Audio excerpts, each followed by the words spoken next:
जय राधा गोविंद राधा गोविंद राधे। जय राधा गोविंद राधा गोविंद राधे। जय राधा गोविंद राधा गोविंद राधे। जय राधा गोविंद राधा गोविंद राधे। जय राधा गोविंद राधा गोविंद राधे। वेलकम टू वृंदावन धाम। आपका स्वागत है श्री वृंदावन धाम में। आप राधा गोविंद जी के मंदिर के सामने खड़े हैं। ये राधा गोविंद जी का मंदिर रघुनाथ भट्ट गोस्वामी के शिष्य राजा मान सिंह, जो अकबर के दरबार में थे, उन्होंने बनाया। 7 मंजिल का मंदिर बनाया। हर एक स्तंभ पर भगवान की लीलाओं का स्मरण किया। बहुत सुंदर इसमें कलाकृति का आविष्कार किया। ये मंदिर का निर्माण 1590 में हुआ। उसके बाद में जगन्नाथपुरी में राजा प्रतापरुद्र के पिताजी पुरुषोत्तम जैना, इनको स्वप्न आया। राधा रानी स्वप्न में आकर बताई कि आपके जगन्नाथपुरी में चंद्रमेढ़ नाम की जगह पर जो लक्ष्मी देवी है, वो लक्ष्मी देवी नहीं है, वो मैं हूँ, स्वयं राधा रानी। मैं गोविंद देव के प्राकट्य का बाट देख रही थी, इंतज़ार कर रही थी। अभी वो वृंदावन में प्रकट हो गए हैं। आप मुझे लाइए और यहाँ पर विराजमान कीजिए वृंदावन में। तो राजा पुरुषोत्तम जैना ने इस लक्ष्मी जी यानी राधा रानी के विग्रह को यहाँ तक पहुँचाया। फिर उसके बाद में जानवा देवी ने अपने हाथ से गोविंद देव के वामांग में राधा रानी को विराजमान किया। उसके पश्चात ब्रह्मकुंड पे, जहाँ ब्रह्मा जी रोए थे, ब्रह्मकुंड पे श्री वृंदा देवी का विग्रह प्राप्त हुआ। वो विग्रह गोविंद देव के दाहिने अंग में रखा गया। इस प्रकार से यह मंदिर की बहुत ही सुंदर सेवा रघुनाथ भट्ट गोस्वामी के नेतृत्व में कई साल तक हुई। 1670 में औरंगजेब का आक्रमण हुआ। इस मंदिर का जो 7 मंजिलें थीं, उसकी 5 मंजिलें नष्ट की गई और आगे बढ़ ही रहे थे। उस समय कुछ संदेशा दिल्ली से आया, इसलिए औरंगजेब अपना तोड़ फोड़ का कार्य बीच में छोड़कर चले गए। तो इस मंदिर की 2 मंजिलें बच गई, जो आज आपके सामने उपस्थित हैं। और फिर राधा गोविंद जी औरंगज़ेब के यहाँ आने के पहले ही वृंदा देवी को लेकर काम्य वन में जा चुके थे। बीच में राधा कुंड में उन्होंने निवास किया कुछ समय के लिए और फिर आगे बढ़े और फिर काम्य वन में उनका भव्य मंदिर है, जहाँ पर चतुर्भुज विष्णु का विवाह स्थली है। वहाँ पर राधा गोविंद जी का मंदिर विराजमान है और वृंदा देवी वहाँ विराजमान है। उसके आगे फिर वृंदा देवी वहीं रह जाती है और गोविंद जी फिर जयपुर चले गए और आज जयपुर में बहुत भव्य मंदिर राधा गोविंद जी का विराजमान है। आइए आगे चलकर दर्शन करते हैं। जय राधा गोविंद भगवान की। जय राधा गोविंद राधा गोविंद राधे।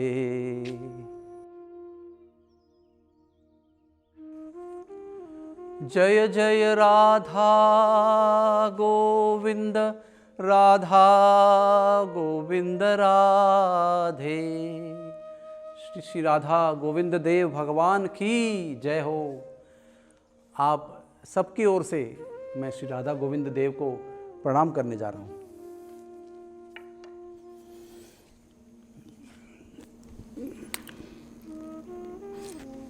श्री राधा गोविंद जी इस सुंदर मंदिर में विराजमान हैं राधा रानी के साथ। दिव्यात् वृंदारण्य कल्पद्रुमादः श्रीमद् रत्नागार सिंहासनस्थौ श्रीमद् राधा श्रील गोविंद देवौ प्रेष्ठालिभिः सेव्यमानो स्मरामि। प्रेष्ठालिभिः सेव्यमानो स्मरामि। रूप गोस्वामी द्वारा पूजित श्री श्री राधा गोविंद जी। इस श्लोक का, इस प्रणाम मंत्र का अर्थ ये है कि बंसी वट के नीचे रत्न सिंहासन पर श्री श्री राधा गोविंद देव विराजमान हैं। सब सखियां उनके इर्द गिर्द खड़ी हैं। श्री कृष्ण मुरली बजा रहे हैं। हम उनको प्रणाम करते हैं, उनकी सेवा की अभिलाषा करते हैं। कहते हैं कि यही जीवन का सत्य है। जीवन में कुछ भी कभी भी हो सकता है, लेकिन फिर भी एक सत्य अबाधित है कि बंसीवट के नीचे रत्न सिंहासन पर राधा गोविंद देव हमेशा विराजमान हैं और गोविंद देव अपनी मुरली बजा रहे हैं। इस सुंदर स्थान पर हम पूज्य राधा गोपीनाथ प्रभु जी को प्रवचन के लिए आमंत्रित करते हैं और राधा गोविंद के आनंद के लिए थोड़ा कीर्तन कर लेते हैं। राधे राधे गोविंदा गोविंद राधे, राधे राधे गोविंदा गोविंद राधे, राधे राधे गोविंदा गोविंद राधे, राधे राधे गोविंदा गोविंद राधे। श्री श्री राधा गोविंद देव भगवान की जय हो मेरे भगवान। हरे कृष्णा। हमारे इस बड़े अद्भुत और अलग कार्तिक यात्रा में आप सबका हार्दिक स्वागत है। वृंदावन में जितने सारे अद्भुत लीला स्थली है, उनमें से खास गौड़ी वैष्णवों के लिए राधा गोविंद देव का जो अद्भुत विशाल मंदिर है, ये बहुत ही महत्वपूर्ण है। श्री चैतन्य महाप्रभु ने षड गोस्वामियों को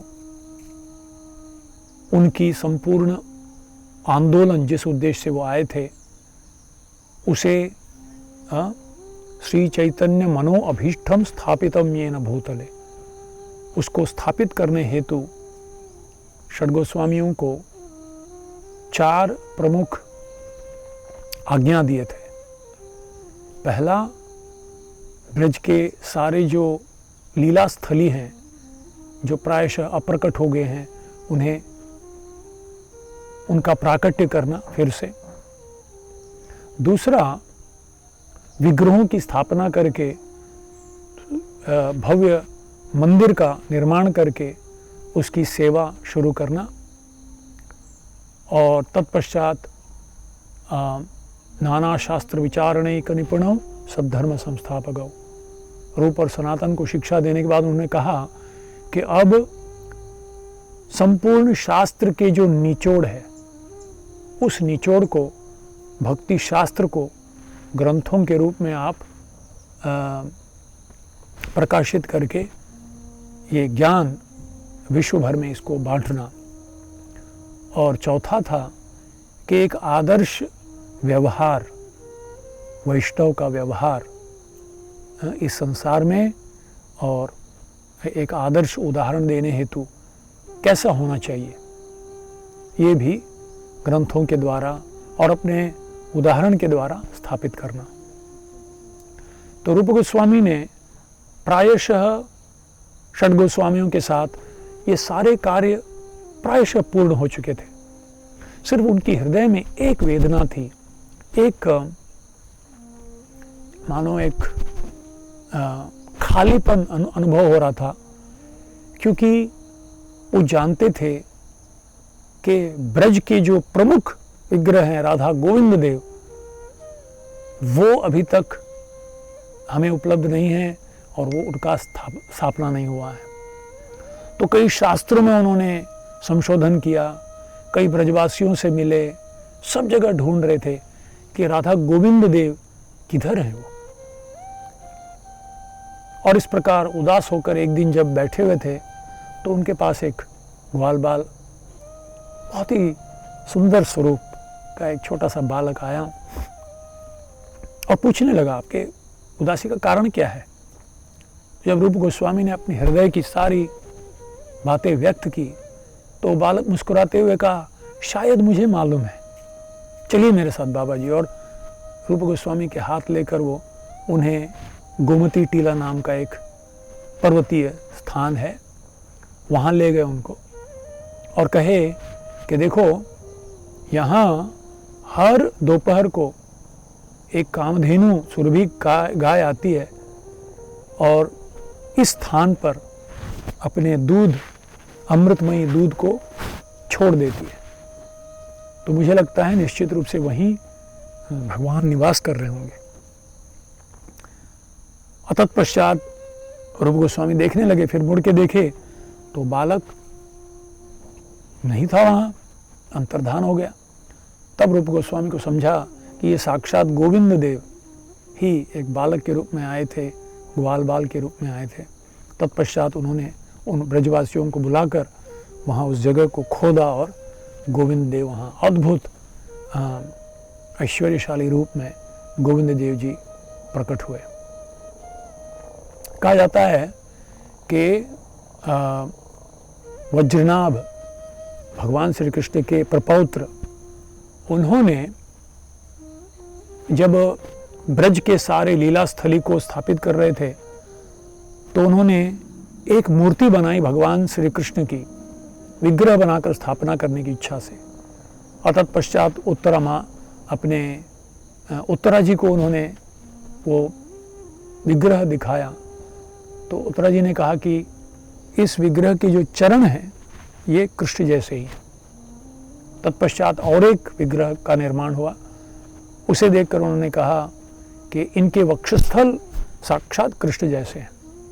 जब तीसरे विग्रह बनाए तो उत्तरा जी ने कहा कि इनका मुख मंडल जो है साक्षात कृष्ण जैसे है। तो ये तीन प्रमुख विग्रह, पहले राधा मदन मोहन हमारे संबंध देव, और तत्पश्चात दूसरे विग्रह जो थे जिनके वक्षस्थल साक्षात कृष्ण जैसे थे वो राधा गोपीनाथ, और तीसरे विग्रह जिनके मुखमंडल साक्षात कृष्ण जैसे थे वो थे राधा गोविंद देव। तो राधा गोविंद देव गौड़ीय वैष्णवों के अभिधेय मूर्ति हैं। भगवान के साथ संबंध जोड़ने के लिए मदन मोहन जी, प्रयोजन को प्राप्त करने हेतु राधा गोपीनाथ, और अभिधेय उस संबंध को स्थापित करने हेतु जो एकमात्र तरीका है, भक्त्यामाम अभिजानाति यावान यश्चास्मि, नवधा भक्ति, ऋषिकेन ऋषिकेश सेवनम भक्त रुच्यते। गो यानी इंद्रियां, गोविंद यानी इंद्रियों के मालिक। जब इंद्रियों को इंद्रियों के मालिक की सेवा में हम लगाते हैं वो राधा गोविंद देव है। तो कृष्णदास कविराज गोस्वामी चैतन्य चरितामृत में 3 श्लोक लिखते हैं और गोविंद देव जी को संबोधित करते हुए लिखते हैं, दिव्याद वृंदारण्य कल्प द्रुमाधः श्रीमद रत्नागार सिंहासनस्थौ श्रीमद राधा शील गोविंद देवौ प्रेष्ठालिभि सेव्यमानो स्मरामि। मैं उन गोविंद देव के चरण कमलों में उनका मैं स्मरण करता हूँ। दिव्याद वृंदारण्य, दिव्य वृंद के अरण्य में, वृंदारण्य ब्रज में, श्रीमद रत्नागार सिंहासन कल्प द्रुमाध, एक कल्प वृक्ष के नीचे रत्न सिंहासन के वेदी पर श्रीमद राधा शील गोविंद देव, राधा गोविंद मुरली लिए खड़े हुए हैं और प्रेष्ठाल भी सारे गोपियों से घिरे हुए वहाँ खड़े हुए हैं, उनका मैं स्मरण करता हूँ। तो इस तरह से बहुत सुंदर प्रार्थना है गोविंद देव जी का गुणगान करने हेतु।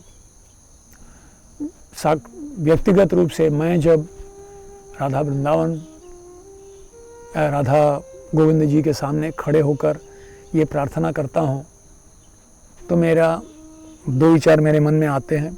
खास करके कार्तिक महीने में जब राधा गोविंद देव के सामने मैं खड़े होता हूँ तो सोचता हूँ कि जैसे दामोदर लीला में हम कहते हैं 2 उंगली कम, एक भक्त का प्रयास और दूसरा भगवान की कृपा।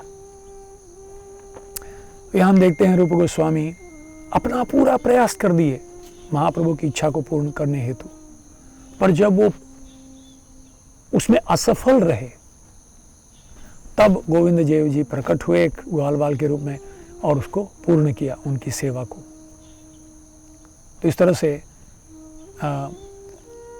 गोविंद देव उस तत्व के प्रतीक हैं कि आप अपना पूरा प्रयास कीजिए, निश्चित रूप से भगवान आदान प्रदान करेंगे।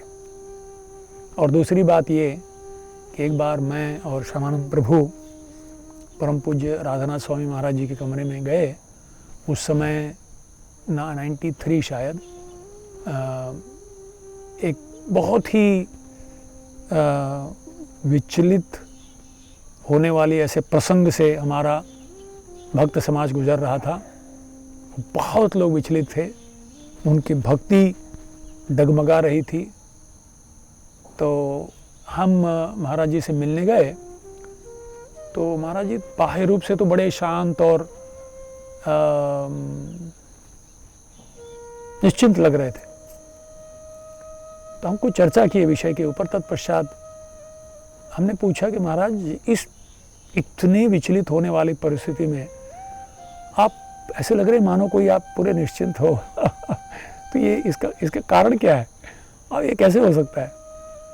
तो महाराज जी बड़े गंभीर हो गए और उन्होंने एक दो क्षण अपने आंख बंद किए और कहने लगे, देखो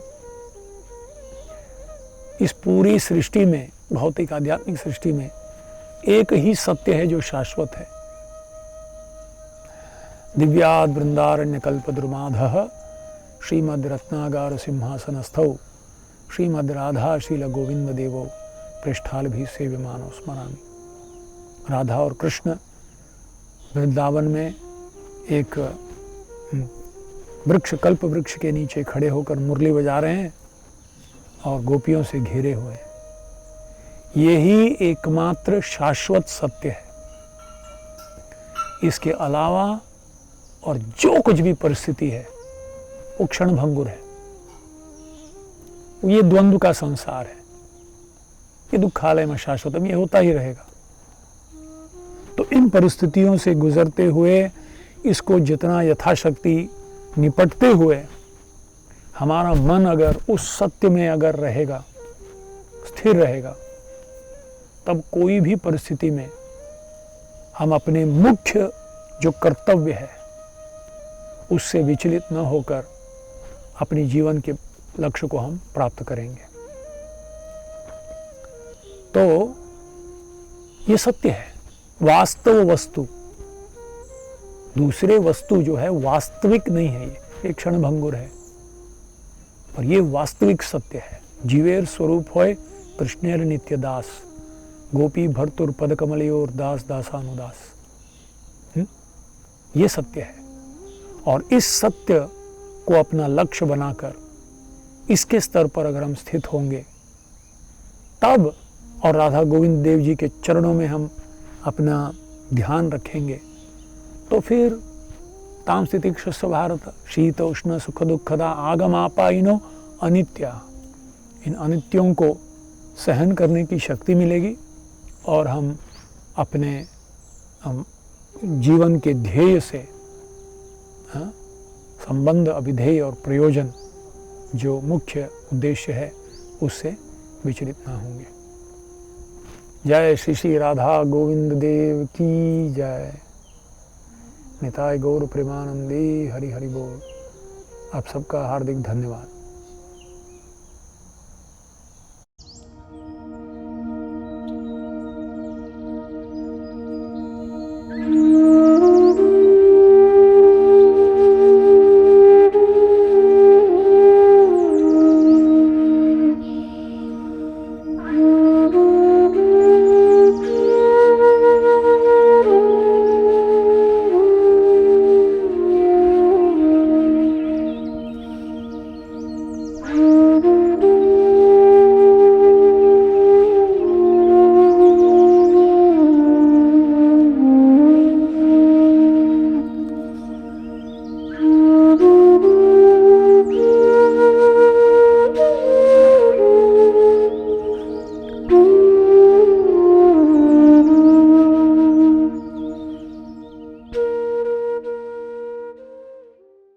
हरे कृष्णा।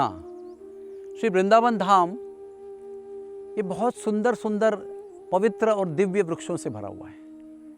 जैसे बरगद का पेड़ है जो शिव जी का स्वरूप है, जो नीम का पेड़ है, गुलेर का पेड़ है जिसको औदुंबर कहते हैं, और दो विशेष पेड़ हैं जो हमारे सामने यहाँ पर प्रचुर मात्रा में विराजमान है। पहला है कदम्ब का पेड़ है। ये कदम्ब का पेड़ जो है, इसका जो बुंदा है वो सफ़ेद रंग का है। इस वृक्ष को राधा रानी स्वरूप माना गया है। और ये आपके सामने जो वृक्ष है वो तमाल का वृक्ष है। इसका जो बुंदा है वो काले रंग का है, सांवले रंग का है। इसे कृष्ण का स्वरूप माना गया है। गोपियाँ जब कृष्ण वृंदावन से मथुरा चले गए थे तो गोपियाँ इस वृक्ष को कृष्ण समझकर आलिंगन देते थे और बहुत रोते थे विरह में यहाँ पर। और इतने जितने पेड़ वृंदावन धाम में हैं, इनका क्या महत्व है? ये सब राधा रानी के स्वरूप मूलभूत हैं। या तो ये ऋषि मुनि हैं जिन्होंने तपस्या करके वरदान मांगा है कि हम वृक्ष के रूप में वृंदावन में भजन करना चाहते हैं। तो ये सारे वृक्ष जो हैं वृंदावन में, लता पता जितनी भी है, वो बहुत पवित्र है, बहुत पूजनीय है। इसलिए हम सबको इन पेड़ों से कृपा याचना करनी चाहिए, प्रार्थना करनी चाहिए कि ये सदैव हम पर आप अपनी कृपा बरसाते रहें। हरे कृष्णा।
जय राधे जय कृष्णा, जय वृंदावना, श्री गोविंद गोपीनाथ मदन मोहना। अभी हम श्री श्री राधा गोपीनाथ जी के मंदिर में प्रवेश कर रहे हैं। मदन मोहन जी, गोविंद जी और गोपीनाथ जी, ये तीन श्री वृंदावन धाम के बहुत महत्वपूर्ण और प्रमुख विग्रह हैं। आइए दर्शन करें। राधा गोपीनाथ राधा गोपीनाथ राधे, शिल मधु पंडित प्राण धन हे गोपीनाथ जी, हमारा प्रणाम स्वीकार कीजिए। अभी हम राधा गोपीनाथ के मंदिर में आए हैं। राधा गोपीनाथ जी का मंदिर 3 प्रधान मंदिरों में से एक मंदिर है। इनके सेवायत थे मधु पंडित जी, जो गदाधर पंडित के शिष्य थे। गदाधर पंडित जो हैं वो उन्होंने जगन्नाथपुरी में टोटा गोपीनाथ की सेवा की थी। अपने गुरुजी का गोपीनाथ जी के प्रति सेवा भाव देखकर ये भी बहुत प्रेरित हो गए। इन्हें गोपीनाथ जी ने वृंदावन आने की प्रेरणा दी। वृंदावन में आकर मधु पंडित जी भाव विभोर होकर कोथाय कृष्णा कोथाय कृष्णा सबको पुकारते थे, सबको पूछते थे, बेलियों को, पंछियों को, वृक्षों को, वन्य देवताओं को, सबको पूछते थे। और एक दिन ऐसे ही पूछते पूछते कोथाय कृष्णा यमुना जी में चल पड़े, यमुना जी में गिर पड़े। फिर गोपीनाथ जी को प्रकट होना पड़ा। यमुना जी के जल के अंदर से गोपीनाथ जी ने इनको उठाया, और जल के बाहर लाया और किनारे में खड़ा कर दिया।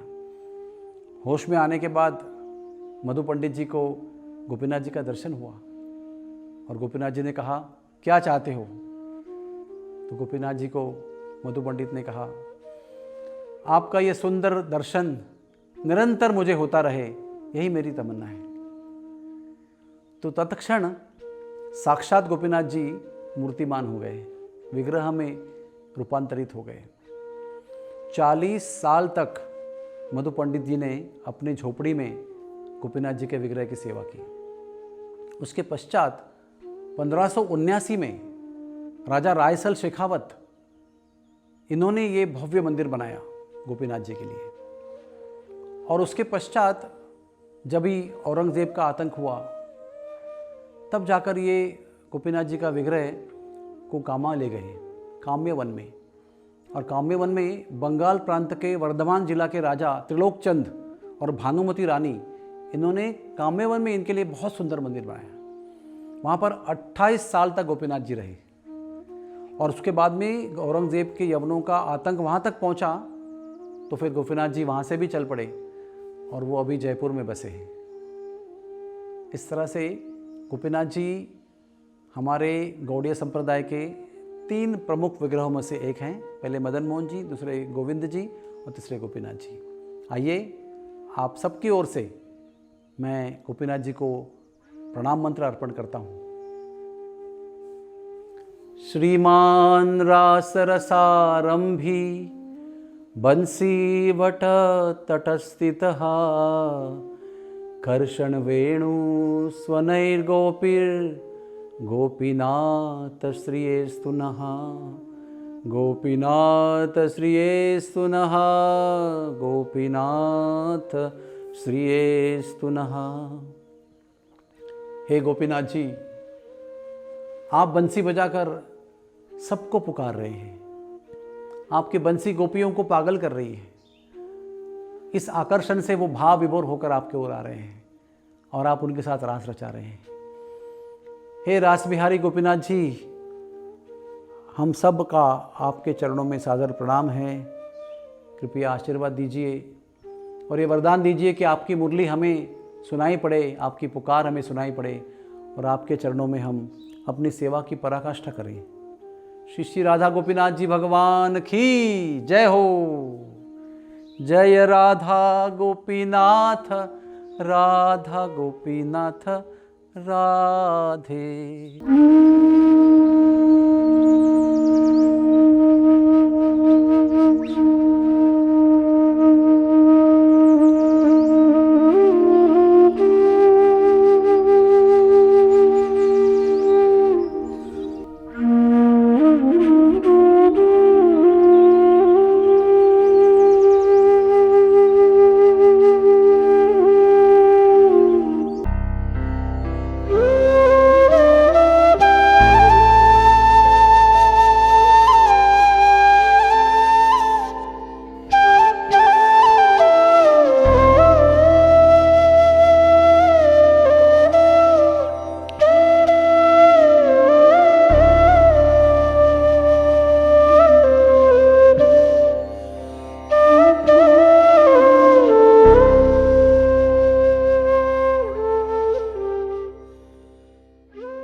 जय राधा मदन मोहन, राधा मदन मोहन राधे। श्रील सनातन प्राण धन है। राधा मदन मोहन मंदिर 12 आदित्य टील पर है। क्या कहानी है इसकी? जब कृष्ण भगवान कालिया का दमन करने के लिए जमुना जी में गए थे, बहुत ठंड थी उस समय। बहुत देर ठंड में रहने के पश्चात वो जब बाहर आए तो इस टील पर चढ़े, वहाँ पर बैठे, और 12 सूर्यों ने उनको प्रकाश दिया, उष्णता दिया, तो वो ठंडे थे तो उष्ण हो गए। उसके पश्चात उनके शरीर से दिव्य स्वेद निकला, और वो प्रस्कंदन सरोवर के नाम से प्रसिद्ध हुआ, जो इस टील के नीचे विराजमान है। राधा मदन मोहन जी का मंदिर जो है वो रामचंद्र कपूर ने बनाया था। उसके बाद में वो जब मंदिर बन रहा था तो सनातन गोस्वामी नंदगांव, गोवर्धन वहाँ पर भजन करने के लिए गए थे। जब मंदिर का निर्माण हो रहा था तभी अपने शिष्य श्री कृष्णदास ब्रह्मचारी को ये सेवा सौंप कर वो चले गए थे। और नारायण भट्ट गोस्वामी जो नारद मुनि के अवतार हैं, जिनका जन्म ऊंचे गांव में हुआ था, वहाँ पर राधा मदन मोहन जी के मंदिर में दोपहर को आए। मंदिर बंद था, फिर भी मदन मोहन जी ने स्वयं दरवाज़ा खोला और नारायण भट्ट गोस्वामी से संवाद किया। इस मंदिर में फिर वो आवाज़ सुनकर श्री कृष्णदास ब्रह्मचारी जग गए और आए और उनका और नारायण भट्ट गोस्वामी का मिलन हुआ। फिर राधा रानी की इच्छा के अनुसार श्री कृष्णदास ब्रह्मचारी से नारायण भट्ट गोस्वामी ने यही दीक्षा लिया, उनसे उपदेश प्राप्त किया और आगे की सेवा करने के लिए नारायण भट्ट गोस्वामी आगे चले गए। 1534 में सनातन गोस्वामी जी को मदन मोहन जी का विग्रह पुरुषोत्तम चौबे से मथुरा से प्राप्त हुआ था। फिर जब ये विग्रह यहाँ पर आए, मंदिर बना, तो राजा प्रताप रुद्र उड़ीसा के जगन्नाथपुरी के उनके पिताजी पुरुषोत्तम जैना ने 2 विग्रह भेजे राधा रानी के नाम से। फिर मदन मोहन जी सनातन गोस्वामी के स्वप्न में आए और उन्होंने कहा जो बड़ा विग्रह है वो ललिता देवी का है, जो छोटा विग्रह है वो राधा रानी का है। फिर राधा रानी का विग्रह मदन मोहन जी के बाएं बगल में और बड़ा विग्रह ललिता जी का मदन मोहन जी के दाएं साइड में रखा गया। इसके पश्चात 1670 में मदन मोहन जी का मंदिर का कलश जो है वो औरंगजेब ने उद्ध्वस्त किया। तब मदन मोहन जी यहाँ से जयपुर चले गए। फिर जयपुर से वो अभी करौली में हैं, जहाँ पर उनकी बहुत सुंदर सेवा होती है। ये बहुत ही रोचक इतिहास है मदन मोहन जी का। फिर उसके पास में 100 साल के बाद में जहाँ से मदन मोहन जी विराजमान हुए थे और जहाँ से वो जयपुर चले गए थे, वहाँ पर फिर प्रतिभू मूर्ति यहाँ पर विराजमान की गई, जिसकी शक्ति मूल मूर्ति की तरह ही होती है। सबसे पहले जब पूरा वृंदावन एक जंगल की तरह था, लोकनाथ जी महाराज, भूगर्भ गोस्वामी आए थे, तो सब जंगल में ही घूमते थे। उस समय सबसे पहला मंदिर जो बना है वो श्री श्री राधा मदन मोहन जी का मंदिर है। उसके बाद में फिर गोविंद जी का, फिर गोपीनाथ जी का, फिर श्याम सुंदर जी का मंदिर प्रकट हुआ। तो श्री वृंदावन धाम में सबसे महत्वपूर्ण मंदिर क्यों है?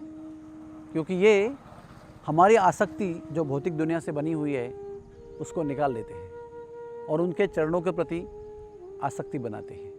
इनका काम हमारा ध्यान भौतिक दुनिया से हटाकर, इंद्रियों के विषय से हटाकर उनकी चरणों की ओर आकर्षित करना है। आइए इनका प्रणाम मंत्र हम जप करते हैं। आप सबकी ओर से मंत्रों का उच्चारण करूंगा, आप सब मदन मोहन जी से प्रार्थना कीजिए। जयताम सुरतौ पंगोर मम मंद मतिर्गति मत्सर्वस्व पदाम्बोझौ राधा मदन मोहनौ। हे मदन मोहन जी, मैं पंगु हूँ, बुद्धि से, मन से, भावना से। आप मुझे आपके चरणों में ले लीजिए और आपका सेवक बना दीजिए, आपका और मेरा संबंध प्रस्थापित कीजिए। श्री मदन मोहन जी भगवान की जय। प्रभु जी जय हो। श्री राधे। कैसे हैं आप प्रभु जी? कब आए वृंदावन में? बहुत बहुत धन्यवाद। जय हो। जय श्री राधे। जय श्री राधे। अभी हम इस स्थान पर हिंदी में कथा करने के लिए नंद दुलार प्रभु जी को निमंत्रित करते हैं। हरे कृष्णा। हरे कृष्णा। सारे भक्तों का स्वागत है श्री श्री राधा मदन मोहन मंदिर में। आप सब देख सकते हैं कि श्री श्री राधा मदन मोहन मंदिर एक टीले के ऊपर है, थोड़ी ऊंचाई के ऊपर है। तो हम इसके बारे में कुछ कथा सुनेंगे। व्रज विलास स्तव इस दिव्य ग्रंथ में बताया गया है कि एक बार श्री कृष्ण ठंड के कारण थोड़ी कठिनाई महसूस कर रहे थे और सूर्य जी उनकी सेवा में तत्पर हो गए। तो कहते हैं भगवान श्री कृष्ण इसी टीले के ऊपर आके खड़े हो गए और विवस्वान जी ने अपने को 12 अलग अलग रूपों में विस्तारित कर दिया और एकदम से आकाश में जब 12 सूर्य आ गए तो इन 12 सूर्यों की गर्मी से भगवान श्री कृष्ण को बहुत अच्छा लगा और उन्होंने सूर्य जी की सेवा को स्वीकार किया। ऐसा भी कहा जाता है कि इस टीले के नीचे एक कुंड हुआ करता था जिसका नाम था प्रस्कंदन कुंड। प्रस्कंदन मतलब भगवान के दिव्य शरीर से जो पसीना आता है उसका कुंड था वो। तो कहते हैं कुछ अभी 40-50 वर्षों पूर्व तक वहां पे वो प्रस्कंदन कुंड था, और कहते हैं उस जमाने में जब श्री कृष्ण भगवान थे तब उस कुंड में भगवान के पसीने से बहुत अच्छी खुशबू आती थी। आज वो कुंड एक अप्रकट रूप में है, हमको दिखाई नहीं दे रहा है। और इस टीले के ऊपर आप देख सकते हैं कि एक बहुत ही विशाल काय मंदिर है जो कहते हैं श्री श्री राधा मदन मोहन मंदिर है। इस मंदिर के बारे में भी हम आपको कुछ कहना चाहेंगे। श्री कृष्ण भगवान इस दुनिया में से जब चले गए, हमारी दृष्टि से जब ओझल हो गए, तो उनके पर पोते जिनका नाम था वज्रनाभ, उनको भगवान श्री कृष्ण से बहुत प्रेम था। तो एक बार शांडिल्य ऋषि जी ने उनके पर पोते जी को कहा कि आप श्री कृष्ण भगवान की स्मृति में कई कई स्थानों पे उनकी मूर्तियां स्थापित कीजिए। तो कहा जाता है वज्रनाभ जी ने 16 मूर्तियों का निर्माण किया। उसमें प्रमुखतः 3 मूर्तियां थी। एक थी मदन गोपाल, एक थे गोविंद जी और एक थे गोपीनाथ जी। और इन मूर्तियों का निर्माण करते समय उनके शरीर के जितने भी मापदंड थे वो उन्होंने उत्तरा देवी से लिए, क्योंकि उत्तरा देवी वहां पे मौजूद थी और जिन्होंने स्वयं श्री कृष्ण भगवान का दर्शन किया था।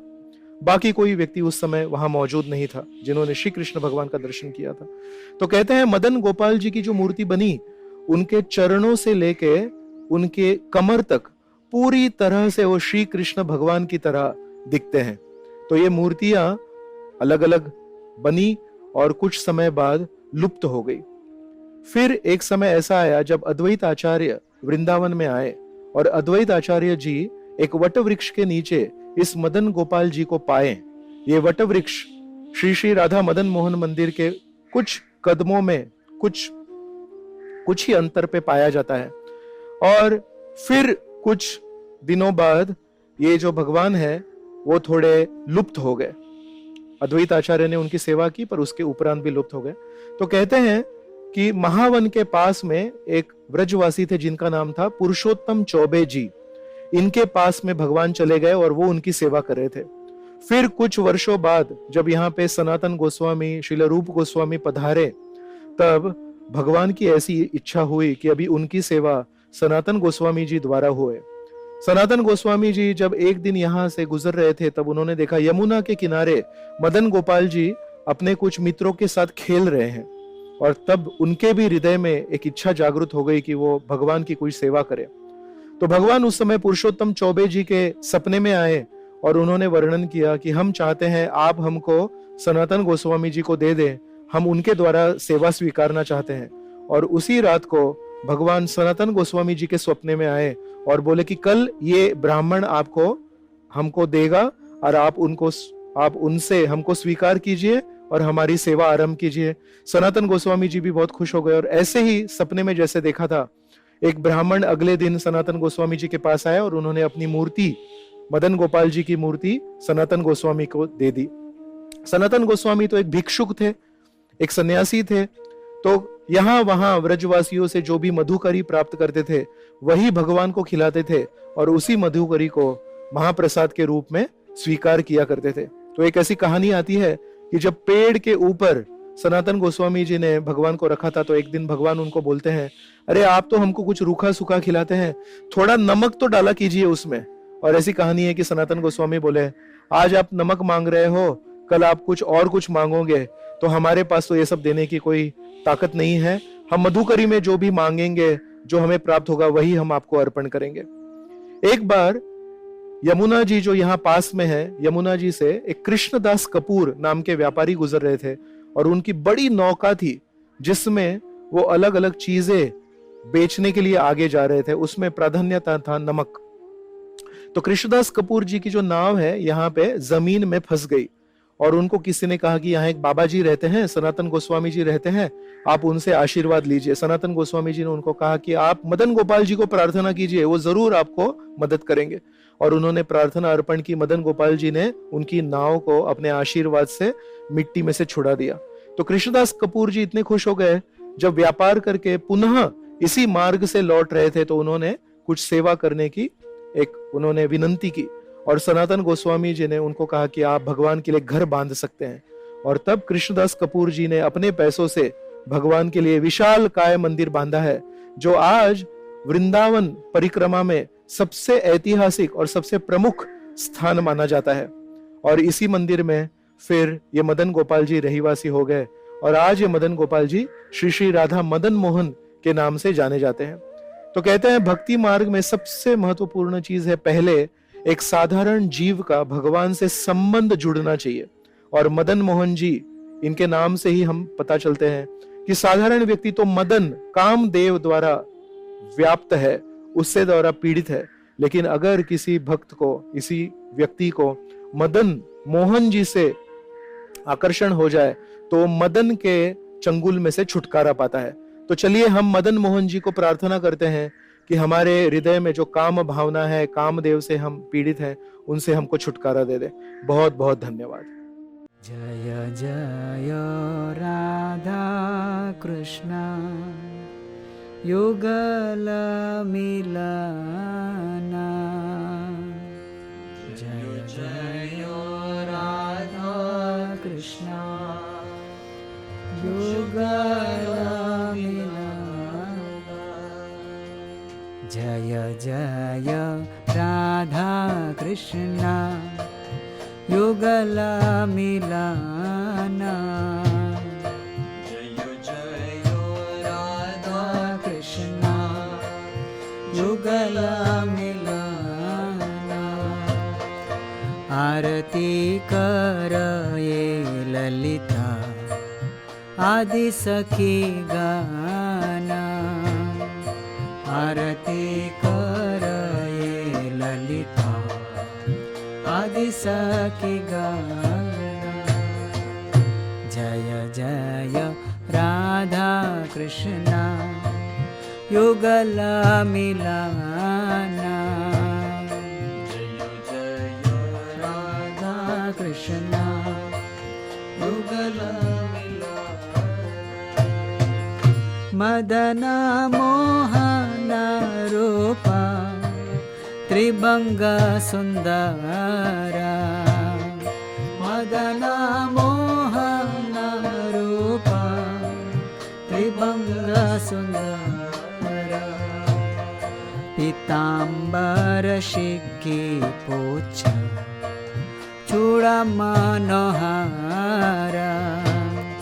पीतांबर शिखी पोछ चूड़ा मनोहारा। जय जय राधा कृष्ण युगल मिलना। राधा कृष्ण युगल मिलना। आरती कर ये ललिता आदि सखी गाना। आरती कर ये ललिता आदि सखी गाना। ललिता माधव वामे वृषभानु कन्या।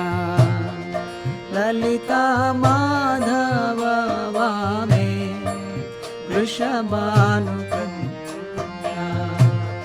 सुनील वसना गौरी रूपे गुणे धन्या। सुनील वसना गौरी रूपे गुणे धन्या। जय जय राधा कृष्ण युगल मिलना। जय जय राधा कृष्ण युगल मिलना।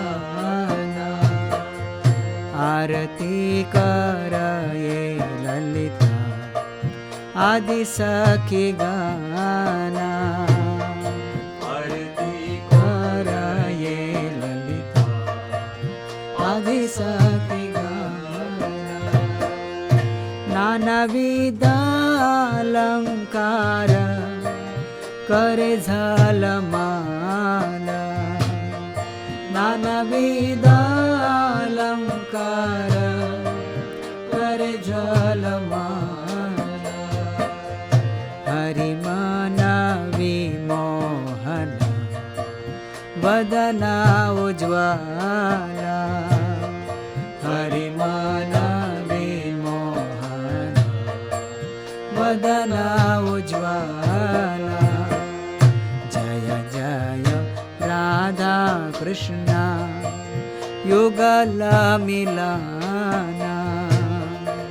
जय जय राधा कृष्ण युगल मिलना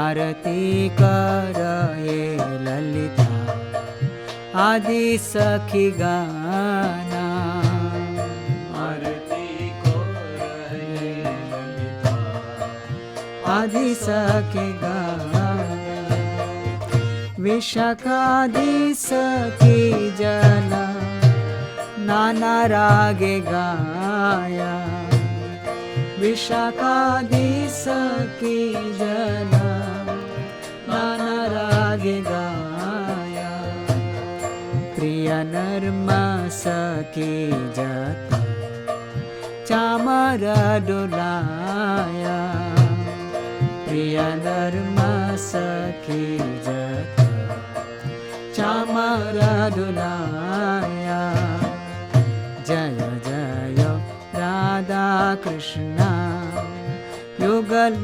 मिलाना जय जय राधा कृष्ण युगल मिलाना आरती करये ललिता आदि सखी गाना आरती करये ललिता आदि सखी गाना श्री राधा माधव पद सरसीज आशे श्री राधा माधव पद सरसीज आशे भक्ति विनोद सखी पदे सुखे भासे भक्ति विनोद सखी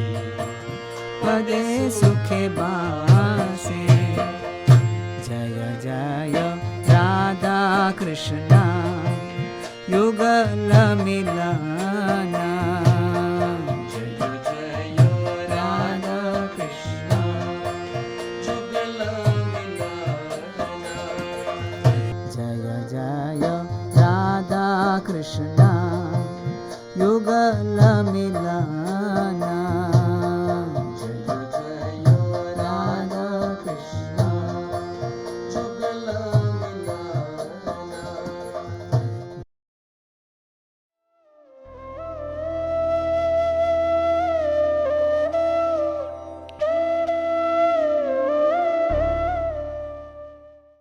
राधा दामोदर राधे जय राधा दामोदर राधे जीव गोस्वामी प्राणधन है श्रीला जीव गोस्वामी प्राणधन है जय राधा दामोदर राधे जय राधा दामोदर राधे। अभी हम राधा दामोदर मंदिर में आ गए। आप सबकी ओर से मैं यहाँ पर दंडवत प्रणाम करता हूँ।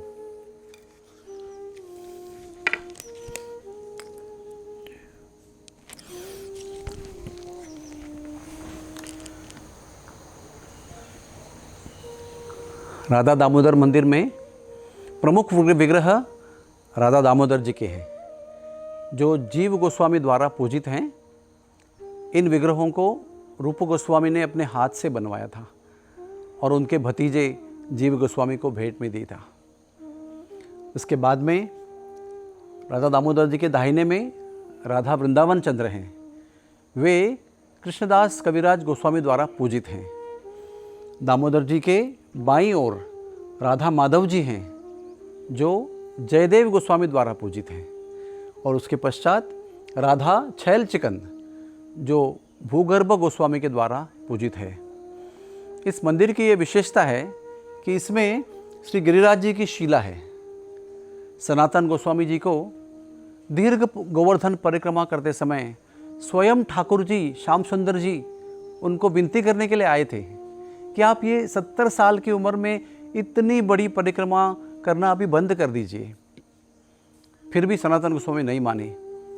फिर श्याम सुंदर जी ने एक सुंदर शिला उनको दी, जिन पर उनके चरणों के चिन्ह हैं, गाय के खूर के चिन्ह हैं, मुरली के चिन्ह हैं और गाय चराने की लकुटी के भी चिन्ह हैं।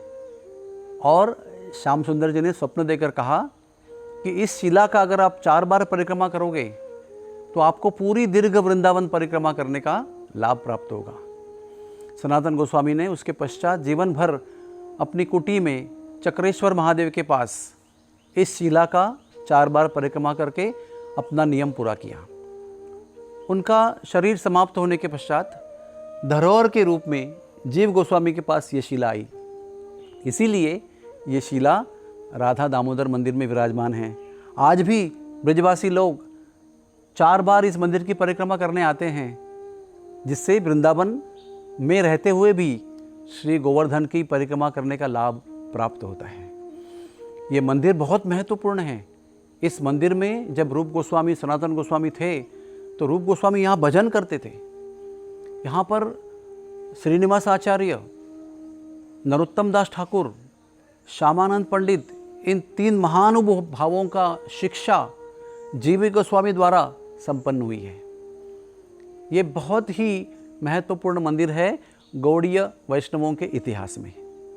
तो आइए अभी हम श्रील रूप गोस्वामी के समाधि मंदिर और भजन कुटीर की ओर प्रस्थान करें। हरे कृष्णा। जय राधा दामोदर राधा दामोदर राधे, जीव गोस्वामी प्राण धन है, श्रीला जीव गोस्वामी प्राण धन है।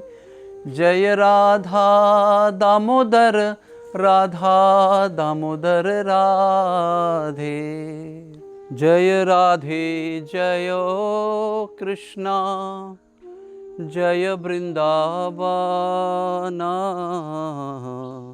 श्री गोविंद गोपीनाथा मदन मोहना। अभी हम बहुत ही महत्वपूर्ण पुण्य स्थान में आए हैं। राधा दामोदर मंदिर के पीछे 2 बहुत सुंदर वस्तुएं हैं, स्थान हैं। ये है रूप गोस्वामी की भजन कुटी और मेरे सामने जो है वो रूप गोस्वामी की समाधि।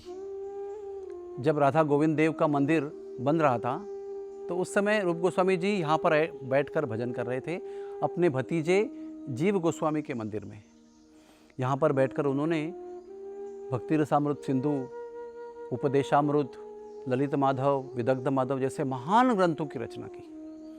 यही वो स्थान है जहाँ पर जीव गोस्वामी, रूप गोस्वामी, सनातन गोस्वामी, रघुनाथ भट्ट गोस्वामी, गोपाल भट्ट गोस्वामी, सभी गोस्वामी जितने वृंदावन में थे यहाँ पर आकर चर्चा किया करते थे कृष्ण के विषय में, प्रचार के विषय में। ये वैष्णव संप्रदायों का प्रचार का मुख्य केंद्र है। यहाँ पर सारी योजनाएं का विचार किया गया, उसकी कल्पना की गई। कालावश में जब रूप गोस्वामी का देहांत हो गया तो उनका शरीर यहाँ पर समाधि में दिया गया। यही वो स्थान है।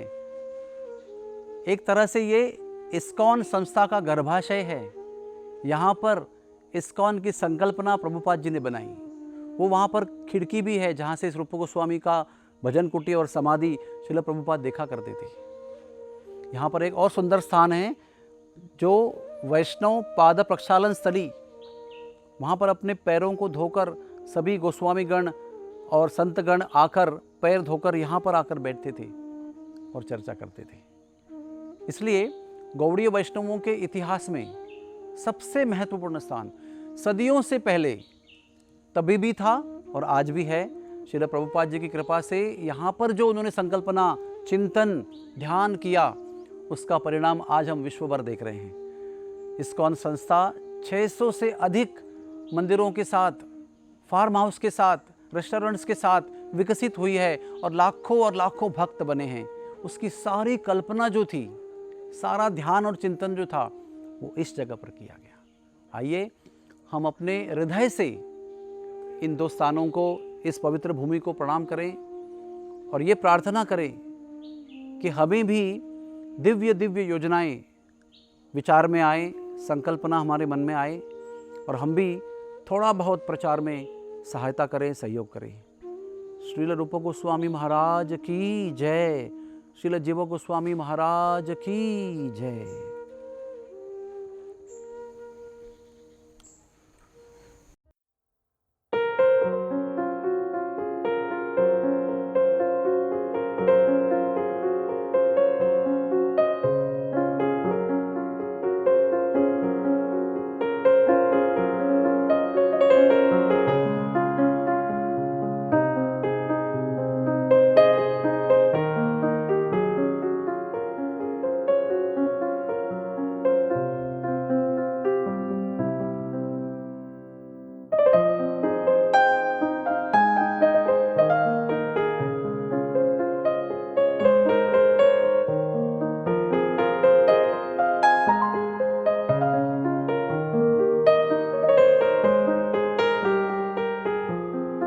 जय प्रभुपदा, जय प्रभुपदा, प्रभुपदा जय प्रभुपदा, जय प्रभुपदा, जय प्रभुपदा, प्रभुपदा जय प्रभुपदा। प्रभुपाद की जय।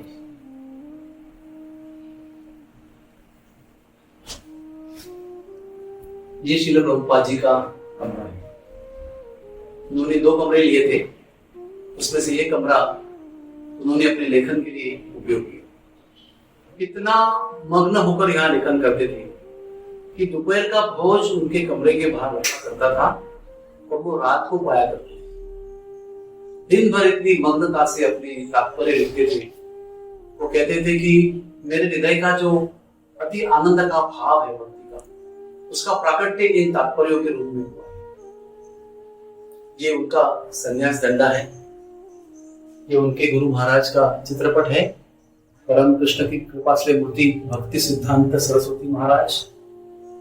और ये उनका ग्रंथ समुदाय है, जिनको पढ़कर उन्होंने अपने सारे तात्पर्य, विशेष करके यहाँ पर उन्होंने श्रीमद् भागवत के प्रथम स्कंद के 3 खंडों का अनुवाद किया।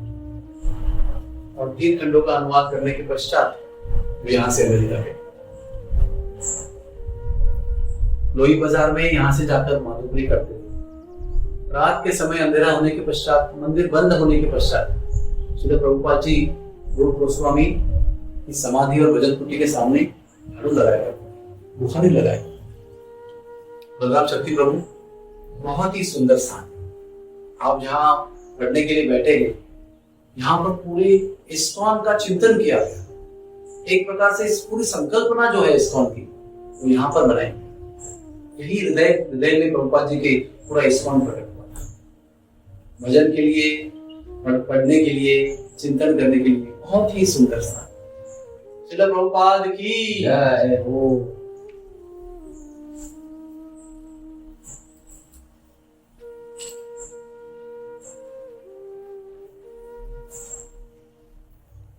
जय प्रभुपदा, जय प्रभुपदा। अभी हम श्रील प्रभुपाद जी के किचन में प्रवेश कर रहे हैं। श्रील प्रभुपाद जी का रसोई घर, बहुत सुंदर स्थान।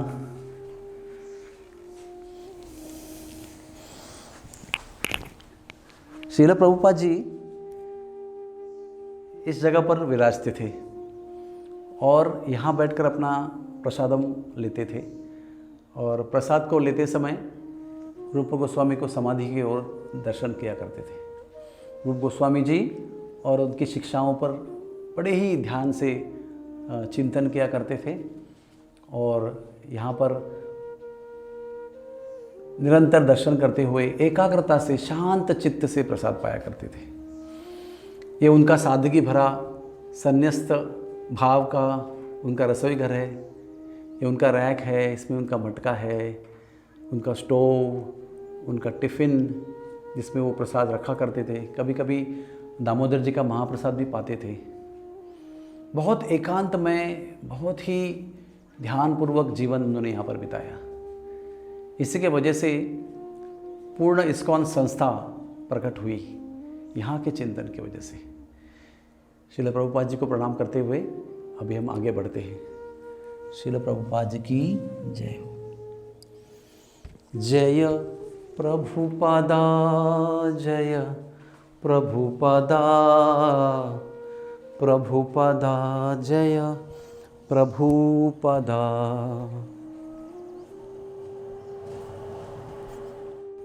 श्रील प्रभुपाद जी के इस सुंदर निवास स्थान में हम पूज्य दामोदर प्रभु जी को आमंत्रित करते हैं कथा करने के लिए। हरे कृष्णा। हरे कृष्णा। तो आज हम एक बहुत ही दिव्य स्थान पे आए हैं, श्री श्री राधा दामोदर मंदिर। और इस दिव्य स्थान में जो अति दिव्य स्थान है वो है श्रीला प्रभुपाद जी के रूम्स। तो प्रभुपाद जी ने 1954 में वानप्रस्थ आश्रम ग्रहण किया। 2 साल के पश्चात 1956 में प्रभुपाद वृंदावन में आ गए। 3 साल प्रभुपाद वंशी गोपाल मंदिर में रहे, 1956 से 1959 तक। और 1959 से 1965 तक 6 साल के लिए प्रभुपाद जी राधा दामोदर मंदिर में अपने इन कमरों में रहे। तो देखिए प्रभुपाद के आने का क्या उनका प्रयोजन था वृंदावन में। साधारणतः लोग जो हैं रिटायर होने के लिए धाम में आते हैं, परंतु प्रभुपाद वृंदावन में एक मिशन शुरू करने के लिए आए। तो जब प्रभुपाद वंशी गोपाल मंदिर में रह रहे थे 3 साल, जैसे मैंने बताया 1956 से 1959 तक, तभी उन्होंने बैक टू गॉड हेड चालू कर दिया था मैगज़ीन, और वहाँ से रेगुलर ट्रेन पकड़ के मथुरा से दिल्ली जाते थे। और जब वो राधा दामोदर मंदिर में आ गए 1959 में, तो उसके उपरांत भी प्रभुपाद दिल्ली जाते रहे। तो एक बार जब वो दिल्ली में जाकर के अपनी पुस्तक, अपनी मैगज़ीन बांट रहे थे स्वयं अपने हाथों से, तो उनको एक डाकिये ने कहा कि स्वामी जी ये मैगज़ीन तो कोई पढ़ के फेंक देगा, आप किताबें प्रिंट कीजिए। तो प्रभुपाद ने कहा ये मेरे गुरु महाराज का आदेश है, क्योंकि उनको पहले भी राधा कुंड पे श्रीला भक्ति सरस्वती ठाकुर ने ये आज्ञा दी थी। तो प्रभुपाद ने फिर उनका पुस्तक लिखना शुरू कर दिया। श्रीमद् भागवतम का प्रथम स्कंद के 3 पार्ट्स जो हैं वो इसी राधा दामोदर मंदिर में प्रभुपाद ने लिखे। तो 1959 में जुलाई में प्रभुपाद जी राधा दामोदर मंदिर में आ गए, और उसके उपरांत 2-3 महीने के उपरांत ही सितंबर 1959 में प्रभुपाद जी ने संन्यास ग्रहण किया। तो क्या कारण था कि प्रभुपाद जी ने यहाँ पे रहने का निर्णय लिया? तो सबसे पहले यहाँ पे श्रीला रूप गोस्वामी जी का भजन कुटीर है। यहाँ पे रह के उन्होंने भक्ति रसामृत सिंधु, उज्ज्वल नीलमणि आदि ग्रंथों का विश्लेषण किया, उनकी रचना की। तो कहा जाता है श्री चैतन्य मनोभिष्टम स्थापितम येन भूतले स्वयं रूपा कदा मह्यम ददाति सो पदांतिकम। रूप गोस्वामी ने महाप्रभु की जो मनोअभिष्ट थी, मन की इच्छा थी, उसकी स्थापना की। तो प्रभुपाद भी अपने गुरु महाराज की जो उनकी मन की इच्छा थी, जो कि उन्होंने व्यक्त की थी पहले ही मीटिंग में, कहा था कि आप जो है नवयुवक हैं, पढ़े लिखे हैं, आप कृष्ण भक्ति इस महाप्रभु के संदेश का प्रचार देश विदेश में अंग्रेजी भाषा में कीजिए। तो तो ये उनके गुरुदेव की मन की इच्छा, तो उसको स्थापित करने के लिए पूरे विश्व में प्रभुपाद जी यहाँ आए रूप गोस्वामी से आशीर्वाद लेने के लिए। यही नहीं, रूप गोस्वामी यहाँ पे रेगुलर इष्टागोष्ठी किया करते थे कि महाप्रभु का ये मिशन का प्रचार पूरे विश्व भर में कैसे होना चाहिए। फिर यहाँ पे जीव गोस्वामी जी भी रहे और राधा दामोदर जो विग्रह है वो जीव गोस्वामी उनकी पूजा किया करते थे। तो जीव गोस्वामी जी का भी जो समाधि है वो इस स्थान पर है। तो प्रभुपाद कहते हैं चैतन्य चरितामृत में कि जितने भी तत्वज्ञानी हैं उनमें से सर्वश्रेष्ठ है वैष्णव, और वैष्णवों में सबसे श्रेष्ठ जो तत्वज्ञानी है वो है शिला जीव गोस्वामी। 4 लाख श्लोकों की रचना शिला जीव गोस्वामी ने की है। इतने बड़े फिलोसोफर, इतने बड़े तत्वज्ञानी हुए हैं। तो प्रभुपाद भी इस भक्ति के तत्वज्ञान का प्रचार करना चाहते थे। वो जीव गोस्वामी के आशीर्वाद की याचना करते हुए शिला प्रभुपाद यहाँ पे रहे। फिर यहाँ पे कृष्णदास कविराज गोस्वामी की समाधि है, जिन्होंने कि चैतन्य चरितामृत की रचना की। चैतन्य चरितामृत जो है वैष्णव सिद्धांत और सभी वैष्णव ग्रंथों में बहुत उत्कृष्ट माना गया है। तो प्रभुपाद उनकी भी कृपा याचना करना चाहते थे कि उनका आशीर्वाद भी प्राप्त हो। तो यहाँ पे श्री राधा दामोदर हैं, राधा माधव हैं, राधा वृंदावन चंद्र हैं, राधा छैल चिकन है, सनातन गोस्वामी को दी हुई गोवर्धन शिला है, प्रभुपाद जी का रूम है। तो इतना दिव्य स्थान है ये कि प्रभुपाद इसको कहते थे hub of the spiritual world, आध्यात्मिक जगत की केंद्र बिंदु है ये। तो प्रभुपाद यहाँ पे रहे 6 साल और बहुत ही सरल जीवन, लेकिन बहुत प्रार्थनामय उनका भाव था। वो निरंतर प्रार्थना कर रहे थे कि वो महाप्रभु के मिशन, उनके गुरु महाराज के द्वारा दी हुई जो आज्ञा है उसको परिपूर्ण कर सकें। और प्रभुपाद ने बताया अपने भक्तों को कि रूप गोस्वामी उनको यहाँ पे सपने में आए और उन्होंने कहा कि हम सब आपके साथ हैं, हमारा आशीर्वाद आपके साथ है, आप जाइए, आपको किसी प्रकार की जो भी दुविधा है वो नहीं आएगी, या कोई दुविधा आएगी तो हम आपके साथ हैं। तो इस तरह से रूप गोस्वामी ने, राधा दामोदर ने भगवान और भक्तों का दोनों का आशीर्वाद और आश्वासन प्रभुपाद जी को यहाँ पे प्राप्त हुआ और उन्होंने ये कृष्ण भक्ति का प्रचार पूरे देश विदेश में किया। हरे कृष्ण।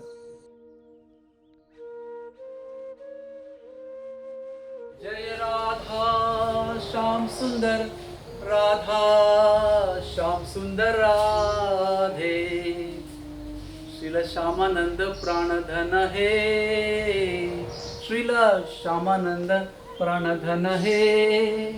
जय राधा श्याम सुंदर, राधा श्याम सुंदर राधे, श्रील श्यामानंद प्राणधन हे। श्री राधा श्याम सुंदर भगवान की जय। श्री वृंदावन धाम का 7 मंदिरों के बीच में का एक महत्वपूर्ण मंदिर श्री श्री राधा श्याम सुंदर मंदिर। इसी मंदिर के बाहर श्रील प्रभुपाद जी अपने भक्तों को लेकर आकर बैठे थे और कीर्तन कर रहे थे और उनको पुकार रहे थे, आइए हमारे मंदिर में भी आकर विराजमान हो जाइए। श्याम सुंदर जी का विग्रह जो है, ये बीच का विग्रह जो दीर्घ विग्रह है वो ब्रज जनानंद गोस्वामी महाराज का है। वो जो छोटा विग्रह है राधा श्याम सुंदर जी का, वो प्रत्यक्ष राधा रानी ने अपने हृदय से प्रकट करके श्यामानंद गोस्वामी को दिया था। श्यामानंद गोस्वामी कनक मंजिरी के अवतार थे। एक तो अपने पायल का उनके कपाल प्रदेश पर एक चिन्ह बनाया और एक नया तिलक उनके लिए प्रदान किया। उनका नाम दुखी कृष्ण था, वो श्यामानंद पंडित कर दिया। तो 3 वरदान दिए, एक पायल का तिलक, दूसरा नामांतरण श्यामानंद गोस्वामी, और हृदय से प्रकट की हुई मूर्ति। पूरे विश्व में एक भी ऐसा विग्रह नहीं है जो स्वयं राधा रानी ने अपने हृदय से प्रकट किया हो। श्री श्री राधा श्याम सुंदर भगवान की जय हो, जय हो, जय हो। जय राधा श्याम सुंदर, राधा श्याम सुंदर राधे। तो अभी संधि काल, पवित्र काल आ गया है। दामोदर अष्टकम गाना है। हम हमारे प्रिय जय सच्चिदानंद प्रभु को आमंत्रित करते हैं दामोदर अष्टक गाने के लिए अपनी दीप तैयार रखिए भगवान को प्रेम और भक्ति के साथ अर्पण करने के लिए। हरे कृष्णा। नमामीश्वरं सच्चित् आनन्दरूपं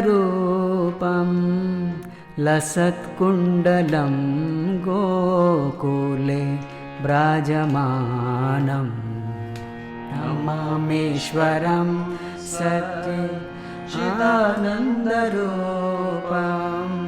लसत्कुण्डलं गोकुले ब्राजमानम्। नमामीश्वरं सच्चित् आनन्दरूपं लसत्कुण्डलं गोकुले ब्राजमानम्। नमामीश्वरं सच्चित् आनन्दरूपं लसत्कुण्डलं गोकुले ब्राजमानम्। यशोदाभियोलुखलाधावमानम् यशोदाभियोलुखलाधावमानम्। परामृष्टमात्यन्ततो धृत्य गोप्या परामृष्टमात्यन्ततो धृत्य गोप्या। नमामीश्वरं सच्चित् आनन्दरूपं लसत्कुण्डलं गोकुले राजमानम्। नमामीश्वरं सच्चित् आनन्दरूपं लसत्कुण्डलं गोकुले राजमानम्। रुदन्तं मुहुर्नेत्र युग्मामृजन्तं कराम्बोजयुग्मेन सातङ्कनेत्रम्। रुदन्तं मुहुर्नेत्र युग्मामृजन्तं कराम्बोजयुग्मेन सातङ्कनेत्रम्। मोहश्वासकं पात्रे रेखाङ्ककण्ठा मोहश्वासकं पात्रे रेखाङ्ककण्ठा। स्थितग्रैवं दामोदरं भक्तिबद्धं स्थितग्रैवं दामोदरं भक्तिबद्धम्।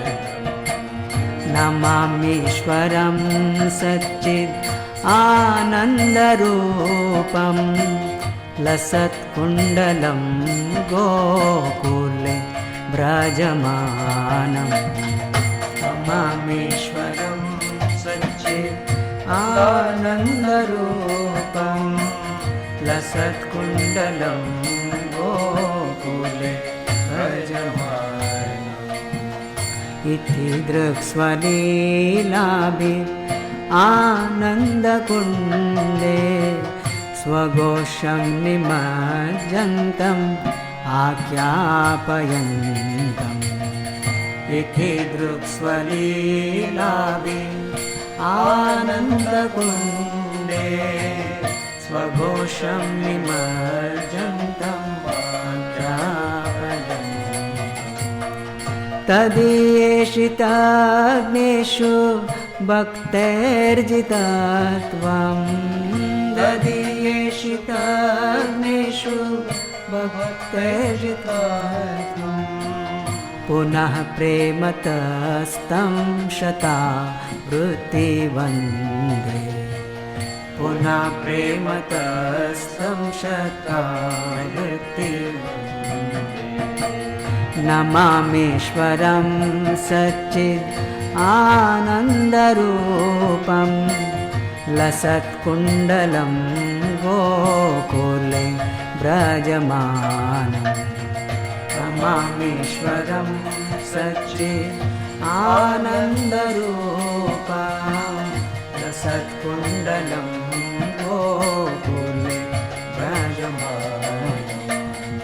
वरं देवमोक्षं न मोक्षां वदिं वा न चान्यं वृणेऽहं वरेशादपीहा वरं देवमोक्षं न मोक्षां वदिं वा न चान्यं वृणेऽहं वरेशादपीहा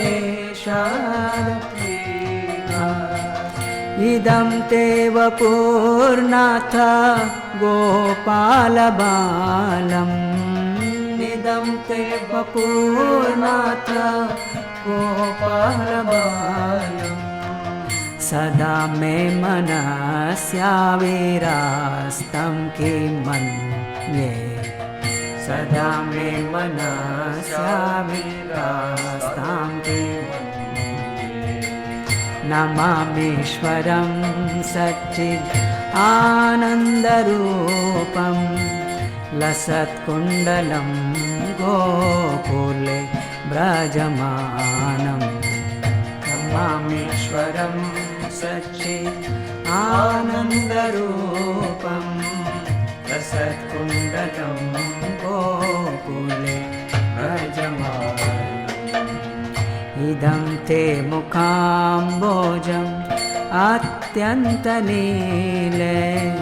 वृतं कुन्तले स्निग्ध रक्तैश्च गोप्या इदं ते मुखाम्बोजम् अत्यन्तनीले वृतं कुन्तले स्निग्ध रक्तैश्च गोप्या मुहुश्चुम्बितां बिम्ब रक्तादरं मे मुहुश्चुम्बितं बिम्ब रक्तादरं मे मनस्या विरास्तामालं लक्षलाभै मनस्या विरास्तामालं लक्षलाभै नमामीश्वरं सच्चित् आनन्दरूपं लसत्कुण्डलं गोकुले व्रजमानं नमामीश्वरं सच्चित् आनन्दरूपं लसत्कुण्डलं गोकुले व्रजमानं नमो देवदामोदरानन्त विष्णु प्रसीद प्रभो दुःख जालाब्धिमग्नं नमो देवदामोदरानन्त विष्णु प्रसीद प्रभो दुःख जालाब्धिमग्नं कृपा दृष्टिवृष्ट्याति दीनं बतानो कृपा दृष्टिवृष्ट्याति दीनं बतानो गृहाणेश मामाज्ञं हे दक्षिदृश्य गृहाणेश मामाज्ञं हे दक्षिदृश्य नमामीश्वरं सच्चित् आनन्दरूपं लसत्कुण्डलं गोकुले व्रजमानं नमामीश्वरं सच्चित् आनन्दरूपं लसत्कुण्डलं गोकुले व्रजमानं कुबेरात्मजौ बद्ध मूर्त्यैव यद्वा त्वया मोचितो भक्ति बाजौ कृतौ च कुबेरात्मजौ बद्ध मूर्त्यैव यद्वा त्वया मोचितो भक्ति बाजौ कृतौ तथा प्रेम भक्तिं स्वकामे प्रयच्छ तथा प्रेम भक्तिं स्वकामे प्रयच्छ न मोक्षे ग्रहो मेस्ति दामोदरे न मोक्षे ग्रहो मेऽस्ति दामोदरे नमामीश्वरं सच्चित् आनन्दरूपं लसत्कुण्डलं गोकुले व्रजमानं नमामीश्वरं सच्चित् आनन्दरूपं लसत्कुण्डलं गोकुले नमस्तेस्तु धाम्ने स्फुरदीप्तिधाम्ने नमस्तेस्तु धाम्ने स्फुरदीप्तिधाम्ने त्वदीयोधरायत विश्वस्य धाम्ने त्वदीयोधरायत विश्वस्य धाम्ने नमो राधिकायै त्वदीयप्रियायै नमो राधिकायै त्वदीयप्रियायै ओ नमो राधिकायै त्वदीयप्रियायै नमो राधिकायै त्वदीयप्रियायै नमो नन्तलीलाय देवाय तुभ्यं नमो नन्तलीलाय देवाय नमामीश्वरं सच्चिदानन्दरूपं लसत्कुण्डलं गोकुले व्रजमानं नमामीश्वरं सच्चित् आनन्दरूपं लसत्कुण्डलं गोकुले व्रजमानं यशोदाभियो लोकालादवमानं यशोदाभियो लोकालादवमानं परं पृष्ठमत्यन्ततो धृत्य गोप्य परं पृष्ठमत्यन्ततो नमामीश्वरं सच्चिदानन्दरूपं लसत्कुण्डलं गोकुले व्रजमानं नमामीश्वरं सच्चिदानन्दरूपं लसत्कुण्डलं गोकुले व्रजमानं जय राधा दामोदर राधा दामोदर राधे जय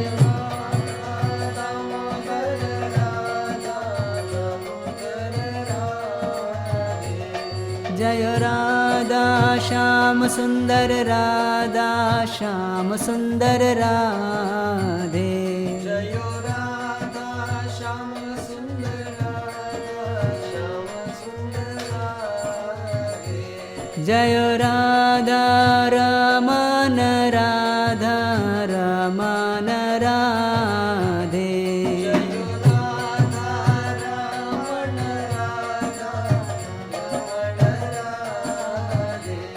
जय राधा गोकुलनंद राधा गोकुलनंद राधे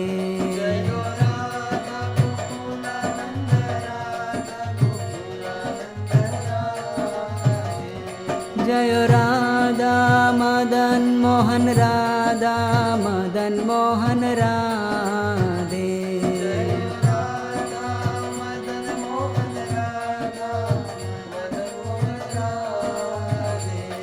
जय राधा गोविंद राधा गोविंद राधे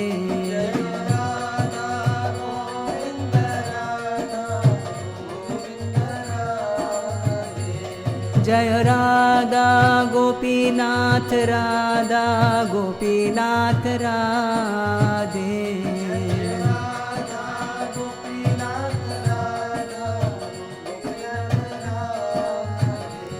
जय राधा वृंदावन बिहारी राधा वृंदावन बिहारी राधे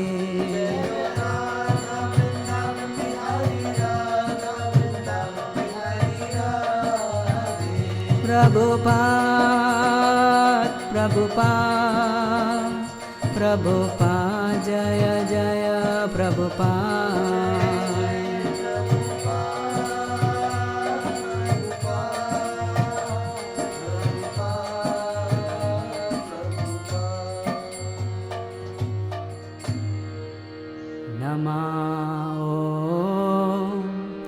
विष्णुपदाय कृष्णपृष्ठाय भूतले श्रीमते भक्ति वेदांत स्वामिनिति नामिने नमः।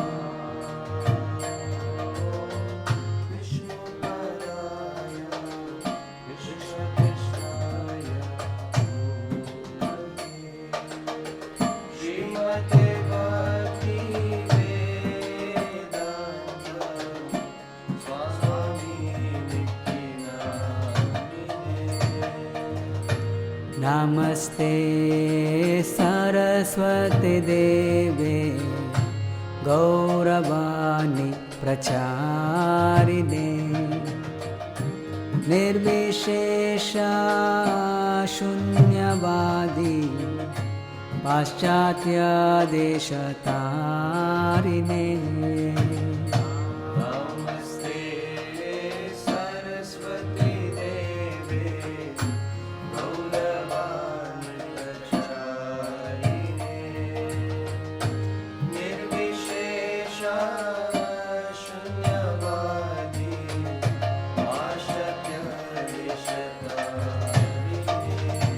जय श्री कृष्ण चैतन्य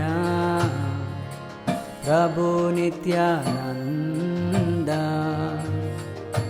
श्री अद्वैत गदाधर श्रीवासादि गौर भक्तवृंद।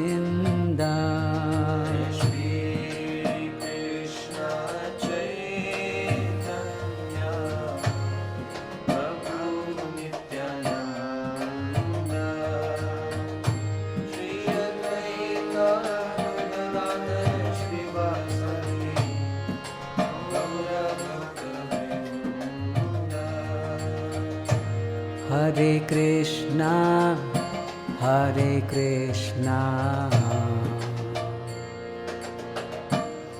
कृष्णा कृष्णा हरे हरे हरे रामा राम राम हरे हरे।